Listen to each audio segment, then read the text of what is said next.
तो हमारा पहला टॉपिक रहेगा वो रहेगा शैक्षिक मनोविज्ञान, अर्थ, क्षेत्र एवं कार्य। इससे रिलेटेड जितने भी क्वेश्चन हैं वो अपन इस क्लास में कवर करने वाले हैं। तो जिसने भी क्लास को लाइक नहीं किया है तो एक बार क्लास को लाइक ज़रूर करें भी, ताकि हमारा भी मोटिवेशन बना रहे। और कमेंट सेक्शन में कमेंट करके ज़रूर बताएं आपको क्लास कैसी लगी है, ठीक है। और ज़्यादा से ज़्यादा शेयर करना अपने सभी दोस्तों के साथ में जो रीट लेवल फर्स्ट और सेकंड की तैयारी कर रहे हैं, उन सभी के साथ एक बार क्लास को शेयर ज़रूर करें ताकि सभी दोस्तों को क्लास का लाभ मिल सके। और चैनल पर अगर आप नए हैं तो चैनल को सब्सक्राइब कर लेना, पास में लगे बेल आइकन को जरूर दबा लेना ताकि अपन जैसे ही नेक्स्ट वीडियो डालें तो उसका नोटिफिकेशन सबसे पहले आपके पास पहुंचे और आप तुरंत उसका लाभ उठा सको। चलिए शुरू करते हैं आज का सेशन। जैसा कि शिक्षा मनोविज्ञान नहीं है, पहला क्वेश्चन है शिक्षा मनोविज्ञान नहीं है तो वो आदर्श मूलक विज्ञान नहीं है। अभी आदर्श मूलक विज्ञान नहीं है, 4 नंबर ऑप्शन है वो आपका राइट आंसर होगा। अनुप्रयुक्त विज्ञान है, सही है। सामाजिक विज्ञान है, सही है। व्यवहारिक विज्ञान है, सही है। लेकिन आदर्श मूलक विज्ञान है वो नहीं है। आगे चलते हैं। नेक्स्ट देखिए, नेक्स्ट अपने पास में आता है शिक्षा मनोविज्ञान के अंतर्गत शिक्षा से संबंधित संपूर्ण व्यवहार एवं व्यक्तित्व तो आ जाता है। यह परिभाषा किसके द्वारा दी गई? तो ये स्किनर के द्वारा दी गई, यानी 1 नंबर ऑप्शन आपका राइट आंसर होगा। नेक्स्ट देखो भी, निम्न में से कौन सा मनोविज्ञान के कार्य क्षेत्र में आता है? तो कौन सा है जो कि मनोविज्ञान के कार्य क्षेत्र के अंतर्गत आता है? तो यहाँ पे शिक्षार्थी ये भी आता है, सही है। सीखने की प्रक्रिया है, एकदम सही है। और सीखने की परिस्थिति है, ये भी आती है। और निर्देशन व मानसिक स्वस्थता ये भी आती है। तो यहाँ पे हो जाएगा ABCD, यानी 4 नंबर ऑप्शन है वो आपका राइट आंसर होगा। नेक्स्ट देखो भी, शिक्षा मनोविज्ञान का केंद्र है। शिक्षा मनोविज्ञान का केंद्र क्या है? तो वो हो जाएगा बालक हो जाएगा। शिक्षा मनोविज्ञान विषय का केंद्र सदैव छात्र या फिर बालक ही रहता है। तो 1 नंबर ऑप्शन आपका राइट आंसर होगा। आगे चलते हैं। नेक्स्ट देखिएगा, प्रशिक्षार्थियों हेतु शिक्षा मनोविज्ञान का आधारभूत कार्य है। तो आधारभूत कार्य हो जाएगा छात्रों की समस्याओं, व्यवहार व आवश्यकता के प्रति अंतःसूझ जगाना, यानी 3 नंबर ऑप्शन है वो आपका राइट आंसर होगा। शिक्षा मनोविज्ञान का मुख्य कार्य है वो अध्यापकों को अपने छात्रों के संबंध में समझ प्रदान करना तथा अन्य सभी कार्य द्वितीयक महत्व के हैं। आगे चलते हैं। नेक्स्ट देखिएगा, निम्नलिखित में से कौन सी शिक्षा मनोविज्ञान के अध्ययन की वस्तुनिष्ठ विधि नहीं है? तो वो हो जाएगा आत्मनिरीक्षण विधि। आत्मनिरीक्षण विधि है वो शिक्षा मनोविज्ञान की अध्ययन की वस्तुनिष्ठ विधि नहीं है। बाकी जो प्रयोगात्मक विधि है, उपचारात्मक विधि है और निरीक्षण विधि है, ये मनोविज्ञान की अध्ययन की वस्तुनिष्ठ विधि है। आगे चलते हैं। नेक्स्ट देखिए, मनोविज्ञान ने शिक्षा को बना दिया है। तो मनोविज्ञान ने शिक्षा को बाल केंद्रित बना दिया है। 3 नंबर ऑप्शन आपका राइट आंसर होगा। नेक्स्ट देखो भी, शिक्षा मनोविज्ञान का अर्थ शिक्षा से है जो सामाजिक और मनोविज्ञान से है जो व्यवहार संबंधी विज्ञान ग्रहण करता है। कथन किसका है? तो ये स्किनर का कथन हो जाएगा। 4 नंबर ऑप्शन आपका राइट आंसर होगा। मनोविज्ञान शिक्षक को अनेक धारणाएं और सिद्धांत प्रदान करके उसकी उन्नति में योग देता है। यह कथन किसका है? तो ये कथन है वो कुप्पुस्वामी का है। कुप्पुस्वामी का हो जाएगा, ठीक है, कुप्पुस्वामी। 4 नंबर ऑप्शन आपका राइट आंसर होगा। आगे चलते हैं। नेक्स्ट देखो भी, प्रत्यक्ष अवलोकनीय घटनाएं, उद्दीपक एवं अनुक्रियाएं मनोविज्ञान के अध्ययन के मुख्य विषय हैं। यह निम्नलिखित में से किसके विचारों में सर्वोत्तम व्याख्या है? तो ये व्यवहारवाद के विचारों में सर्वोत्तम व्याख्या हो जाएगी। नेक्स्ट पर बात करते हैं, शिक्षा मनोविज्ञान की वह शाखा है जो शिक्षा एवं सीखने से संबंधित है। यह कथन किसका है? तो ये कथन है वो स्किनर का हो जाएगा। आगे चलते हैं। नेक्स्ट देखिए, सर्वप्रथम मनोविज्ञान ने अपनी आत्मा का परित्याग किया, फिर उसने मन का त्याग किया, उसके बाद उसने चेतना का त्याग किया और अब वह व्यवहार की विधि को स्वीकार करता है। यह कथन किसका है? तो ये वुडवर्थ का हो जाएगा। 3 नंबर ऑप्शन आपका राइट आंसर होगा। आगे देखो भी, एक शिक्षक को मनोविज्ञान का ज्ञान आवश्यक है क्योंकि मनोविज्ञान के ज्ञान से शिक्षक को छात्र की आवश्यकता का ज्ञान होता है। 1 नंबर ऑप्शन आपका राइट आंसर होगा। मनोविज्ञान का ज्ञान शिक्षक हेतु आवश्यक है क्योंकि इसके द्वारा शिक्षक को विभिन्न आयु समूह के छात्रों की आवश्यकताओं को बेहतर समझ विकसित होती है। आगे चलते हैं। नेक्स्ट देखिए, शिक्षकों को अपने शिक्षण में उन मनोवैज्ञानिक सिद्धांतों का प्रयोग करने के लिए तैयार रहना चाहिए जो सफल शिक्षण और प्रभावशाली अधिगम के लिए अनिवार्य है। यह कथन किससे संबंधित है? तो ये एलिस क्रो से संबंधित है। एलिस क्रो यानी 4 नंबर ऑप्शन आपका राइट आंसर होगा। आगे चलते हैं, नेक्स्ट देखिए, नेक्स्ट अपने पास में आता है मनोविज्ञान के किस संप्रदाय में तथ्यात्मक एवं वस्तुनिष्ठ विधियों के अध्ययन के उपयोग पर बल दिया है? तो वो हो जाएगा व्यवहारवाद हो जाएगा, यानी 3 नंबर ऑप्शन आपका राइट आंसर होगा। नेक्स्ट पर बात करते हैं, आगे चलते हैं। क्रो के अनुसार शिक्षा मनोविज्ञान की विषय वस्तु जिससे संबंधित है वो है सीखने को प्रभावित करने वाली संस्थाएं, सीखने को प्रभावित करने वाली दशाएं हैं। ठीक है, 2 नंबर ऑप्शन आपका राइट आंसर होगा। शिक्षा मनोविज्ञान सहायक है, तो वो संपूर्ण शैक्षिक प्रक्रिया में सहायक है, संपूर्ण शैक्षिक प्रक्रिया में सहायक है। 4 नंबर ऑप्शन आपका राइट आंसर होगा। आगे चलते हैं, निम्न में से शैक्षिक मनोविज्ञान का क्षेत्र नहीं है, तो शैक्षिक मनोविज्ञान का क्षेत्र नहीं है तो वो हो जाएगा खेलों का प्रशिक्षण। खेलों का प्रशिक्षण है वो शिक्षा मनोविज्ञान का क्षेत्र नहीं है। आगे चलते हैं, साथ साथ में क्लास को लाइक करते रहें भी। जिसने भी क्लास को लाइक नहीं किया है तो क्लास को लाइक ज़रूर करें ताकि हमारा भी मोटिवेशन बना रहे।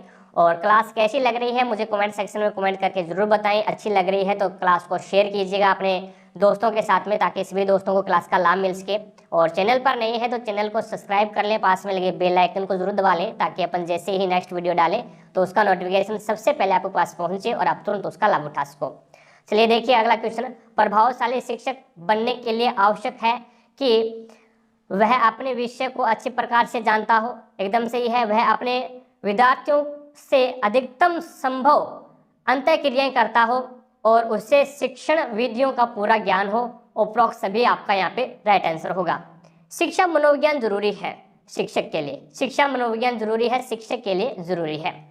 आगे चलते हैं, नेक्स्ट देखिए, शिक्षा मनोविज्ञान अध्यापक की मदद करता है जब वह अध्यापक को अधिगम के नियमों तथा प्रक्रियाओं के प्रति एक वैज्ञानिक दृष्टिकोण प्रदान करता है, यानी 4 नंबर ऑप्शन आपका राइट आंसर होगा।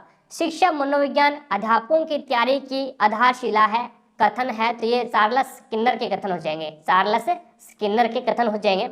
नेक्स्ट पर बात करते हैं, एक अध्यापक शिक्षा मनोविज्ञान के अध्ययन के बिना अपना कार्य पूरा नहीं कर सकता क्योंकि शिक्षा मनोविज्ञान व्यक्तिगत विभिन्नताओं और शिक्षा की समस्याओं के हल से गहन रूप से संबंधित है, यानी 1 नंबर ऑप्शन आपका राइट आंसर होगा। वे शिक्षा मनोविज्ञान है वो व्यक्तिगत विभिन्नताओं और शिक्षा की समस्याओं के हल से गहन रूप से संबंधित है। आगे चलते हैं, नेक्स्ट देखिए, निम्न में से कौन सा कथन सही नहीं है? तो वो हो जाएगा शिक्षा मनोविज्ञान हमको शिक्षा के उद्देश्यों को प्राप्त करने के तरीकों के बारे में नहीं बताता, ये गलत हो जाएगा 1 नंबर। शिक्षा मनोविज्ञान अधिगमकर्ता के विकास के विभिन्न स्तरों पर हमको उनकी योग्यताओं तथा सीमाओं से परिचित करवाता है, एकदम सही है। शिक्षा मनोविज्ञान की क्रियाएं केवल कक्ष परिस्थितियों तक सीमित नहीं है, एकदम सही है। शिक्षा मनोविज्ञान अधिगम के सिद्धांतों व नियमों को स्थापित करता है, एकदम सही है।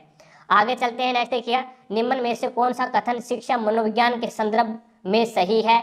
तो वो हो जाएगा शैक्षिक वातावरण के अधिगमकर्ता के व्यवहार का वैज्ञानिक विधियों के माध्यम से अध्ययन किया जाता है, एकदम सही है, यानी 3 नंबर ऑप्शन है वो आपका राइट आंसर होगा। शिक्षा मनोविज्ञान का अध्ययन शिक्षा मनोविज्ञान का अध्ययन शिक्षक को इसीलिए करना चाहिए ताकि शिक्षण को अधिक प्रभावी बना सके, यानी 4 नंबर ऑप्शन आपका राइट आंसर होगा। अगला क्वेश्चन देखो अभी, शिक्षा मनोविज्ञान एक अध्यापक के लिए उपयोगी है क्योंकि यह उसे सहायता करता है, तो ये सीखने हेतु अभिप्रेरित करते हैं, सीखने हेतु अभिप्रेरित करने में, यानी 2 नंबर ऑप्शन आपका राइट आंसर होगा। निम्नलिखित में से कौन सी संज्ञात्मक प्रक्रिया है? तो वो चिंतन है ना, वो एक क्या है, संज्ञात्मक प्रक्रिया हो जाएगी। आगे चलते हैं, नेक्स्ट देखिएगा, नेक्स्ट आपके सामने है नेक्स्ट क्वेश्चन, शिक्षा का अति महत्वपूर्ण उद्देश्य क्या है? तो बच्चों का सर्वांगीण विकास करना हो जाएगा। आगे चलते हैं, निम्नलिखित में से मनोविज्ञान के संदर्भ में कौन सा कथन सही नहीं है? तो वो हो जाएगा आपका तर्क आत्मा के विज्ञान के रूप में एकदम सही है, और यहाँ पे तर्क के विज्ञान के रूप में ये गलत हो जाएगा, और मस्तिष्क के विज्ञान के रूप में ये भी गलत हो जाएगा, चेतन के विज्ञान के रूप में ये सही है। तो यहाँ पे बी और सी है वो गलत हो जाएंगे, तो 2 नंबर ऑप्शन है वो आपका राइट आंसर होगा। नेक्स्ट पर बात करते हैं, शिक्षा मनोविज्ञान संबंधित है तो वो अधिगमकर्ता से संबंधित है, अधिगम प्रक्रिया से भी संबंधित है, और अधिगम स्थितियों से भी संबंधित है। तो अप्रोक्स सभी आपका राइट आंसर होगा।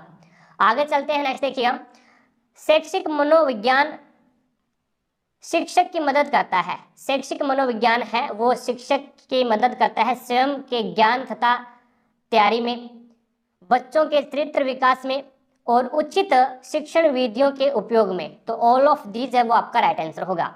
निम्न में से कौन सी प्रेक्षण विधि में प्रेक्षणकर्ता प्रेषित व्यक्तियों के समूह का सदस्य बन जाता है? तो वो प्रतिभागी में, यानी प्रतिभागी प्रेक्षण विधि में प्रेक्षण करता है वो प्रेषित व्यक्तियों के समूह का सदस्य बन जाता है।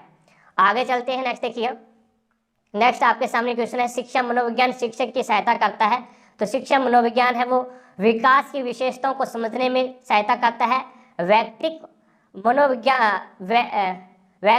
विभिन्नताओं को समझने में सहायता करता है, और बालकों की समस्याओं को समझने में सहायता करता है। तो ऑल ऑफ दीज है वो आपका यहाँ पे राइट आंसर होगा।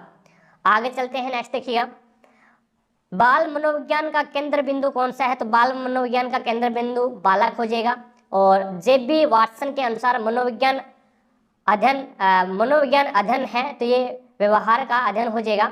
एक अच्छा शिक्षक है वो अधिगमकर्ता को क्रिया के लिए प्रोत्साहित करता है, एकदम सही है, और अधिगमकर्ता की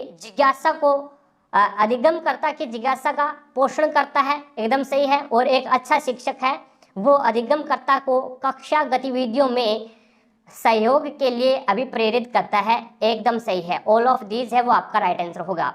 आगे चलते हैं, शिक्षक को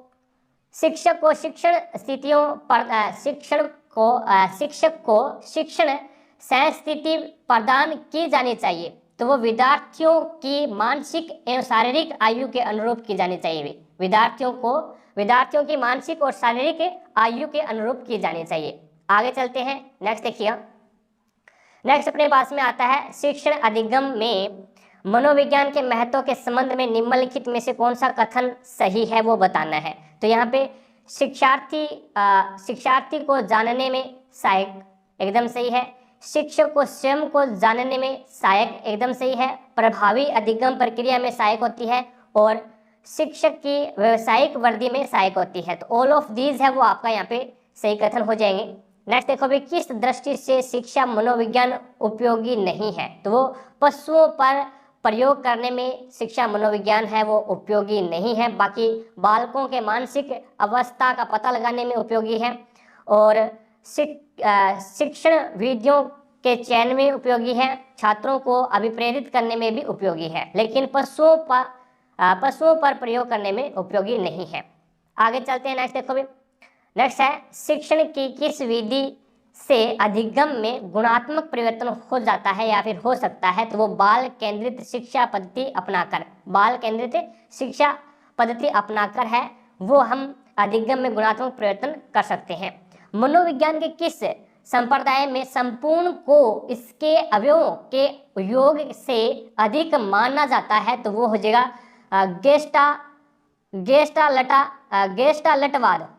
गेस्टाल्टवाद, यानी 3 नंबर ऑप्शन है वो आपका राइट आंसर होगा। आगे चलते हैं, नेक्स्ट देखिएगा, नेक्स्ट अपने पास में है, निम्न में से कौन सा शिक्षा मनोविज्ञान का कार्य नहीं है? तो वो हो जाएगा असामान्य मनोविज्ञान वाले व्यक्तियों को समझना। असामान्य मनोविज्ञान वाले व्यक्तियों को समझना है वो मनोविज्ञान का कार्य नहीं है। बाकी अधिगमकर्ता को जानना मनोविज्ञान का कार्य है, विषय वस्तु का चयन एवं संगठन करना ये भी मनोविज्ञान का कार्य है, सीखने की प्रवृत्तियों के लिए सलाह देना ये भी मनोविज्ञान का कार्य है। आगे चलते हैं, नेक्स्ट देखिएगा, निम्नलिखित में से कौन सा कथन असत्य है? कौन सा कथन असत्य है ये आपको बताना है। तो शिक्षा मनोविज्ञान अध्यापक को मापन की विधियों से वंचित करता है, ये असत्य है। बाकी शिक्षा मनोविज्ञान शिक्षा संबंधी व्यापक दृष्टिकोण नहीं प्रदान करता, ये सही है। शिक्षा मनोविज्ञान व्यक्तिगत विभिन्नताओं को ध्यान में रखना सिखाता है, एकदम सही है।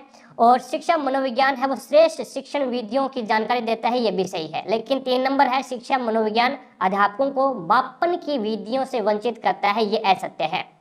आगे देखो भी शिक्षा मनोविज्ञान का महत्व क्या है।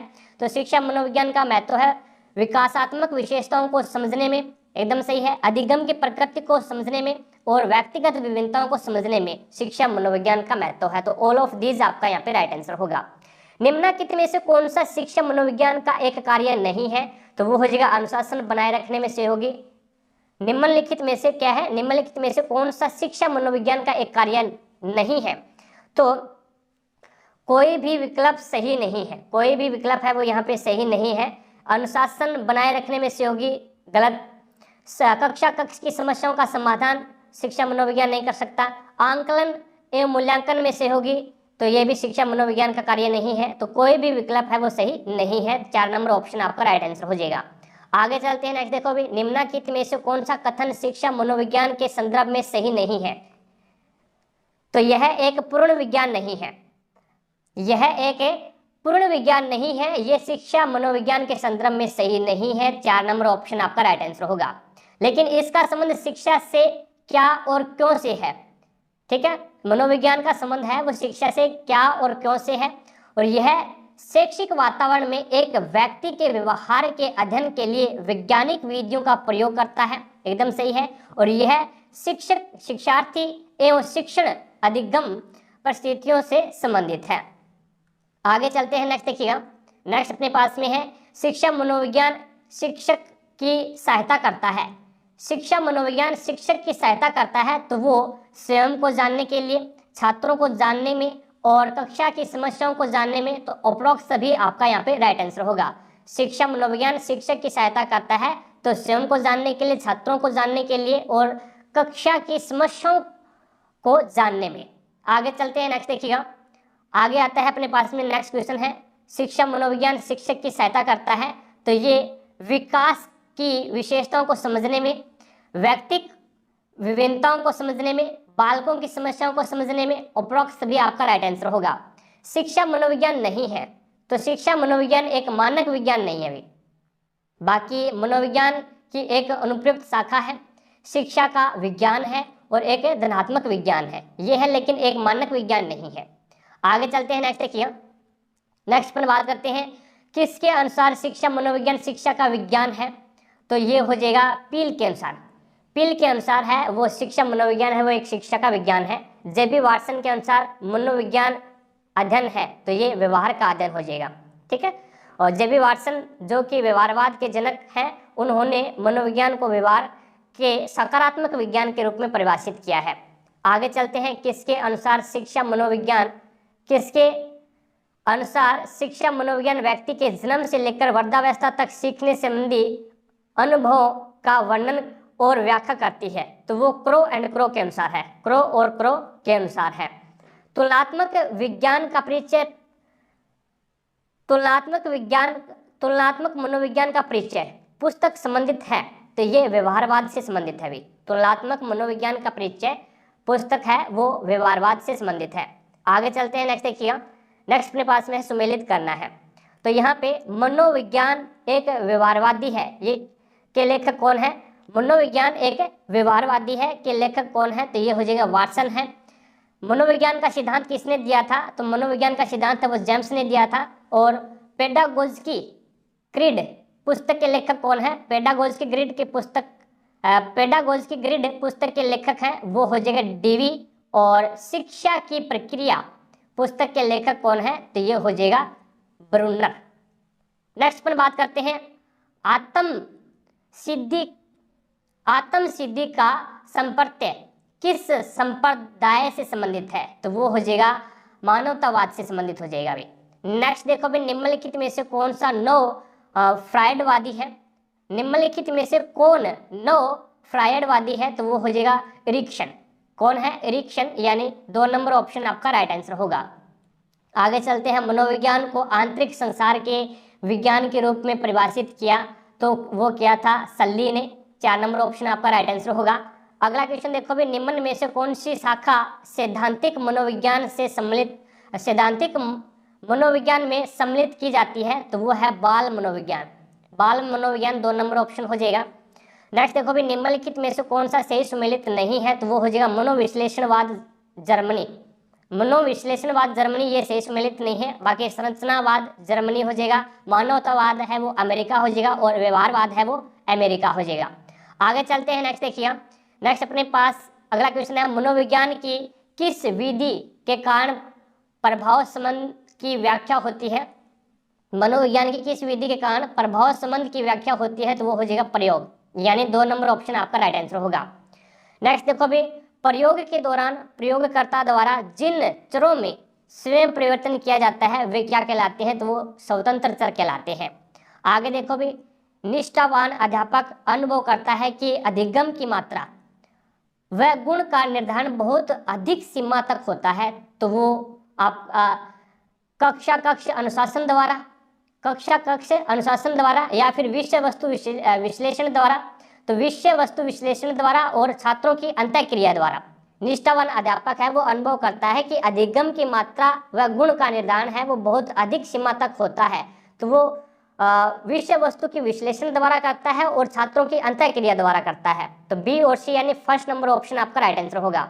शिक्षा मनोविज्ञान संबंधित है, तो वो अधिगम करता अधिगम प्रक्रिया से और अधिगम स्थितियों से, यानी उपरोक्त सभी आपका राइट आंसर होगा। आगे चलते हैं, नेक्स्ट देखिएगा। मनोविज्ञान के संदर्भ में कथन सही नहीं है वो आपको बताना है, तो वो हो जाएगा तर्क के विज्ञान के रूप में, ये गलत हो जाएगा। बाकी आत्मा के विज्ञान के रूप में है, मन के विज्ञान के रूप में भी और चेतना के विज्ञान के रूप में भी, लेकिन तर्क के विज्ञान के रूप में मनोविज्ञान नहीं है। शिक्षा मनोविज्ञान अध्ययन करता है, तो वो मानव व्यवहार का शैक्षणिक परिस्थितियों में, मानव व्यवहार का शैक्षणिक परिस्थितियों में शिक्षा मनोविज्ञान है वो अध्ययन करता है। 2 नंबर ऑप्शन आपका राइट आंसर होगा। आगे चलते हैं, नेक्स्ट देखिए। नेक्स्ट अपने पास में अगला क्वेश्चन है, मनोविज्ञान ने बालकों के प्रति दृष्टिकोण बदल दिया है, अतः विद्यालय उन्हें उपलब्ध कराता है। तो मनोविज्ञान ने बालकों के दृष्टिकोण बदल दिया है, अतः विद्यालय उन्हें उपलब्ध कराता है उपयोगी अनुभव। उपयोगी अनुभव है वो विद्यालय उन्हें उपलब्ध करवाता है। निम्न में से कौन सा कथन शिक्षा मनोविज्ञान के अर्थ को सबसे अधिक सही ढंग से प्रकट करता है, तो वो करता है यह शिक्षा को मनोवैज्ञानिक आधार प्रदान करता है। यह शिक्षा को मनोवैज्ञानिक आधार है वो प्रदान करता है। 4 नंबर ऑप्शन आपका राइट आंसर होगा। आगे चलते हैं, किसी परीक्षण में पक्षपात तथा आत्मनिष्ठा की कमी प्रदर्शित करती है, तो वो वस्तुनिष्ठता प्रदर्शित करती है, वस्तुनिष्ठता। आगे चलते हैं, मोरेनो द्वारा विकसित विधि क्या है। मोरेनो द्वारा विकसित विधि क्या है, तो वो हो जाएगा समाजमिति। क्या हो जाएगी भाई, समाजमिति हो जाएगी। मनोविज्ञान की निम्न शाखाओं में से अनुपयुक्त मनोविज्ञान कौन सी है, तो वो हो जाएगा शिक्षा मनोविज्ञान। मनोविज्ञान की निम्न शाखाओं में से अनुपयुक्त मनोविज्ञान कौन सा है, तो वो हो जाएगा शिक्षा मनोविज्ञान। 4 नंबर ऑप्शन आपका राइट आंसर होगा। आगे चलते हैं, किसी कक्ष में शिक्षण के समय विद्यार्थियों की आवश्यकताओं एवं रुचियों को मस्तिष्क में रखना चाहिए। निम्नलिखित में से कौन सा आयाम इस पक्ष को ध्यान में रखता है, तो वो हो जाएगा मनोवैज्ञानिक आयाम। मनोवैज्ञानिक आयाम यानी 1 नंबर ऑप्शन है वो आपका राइट आंसर होगा।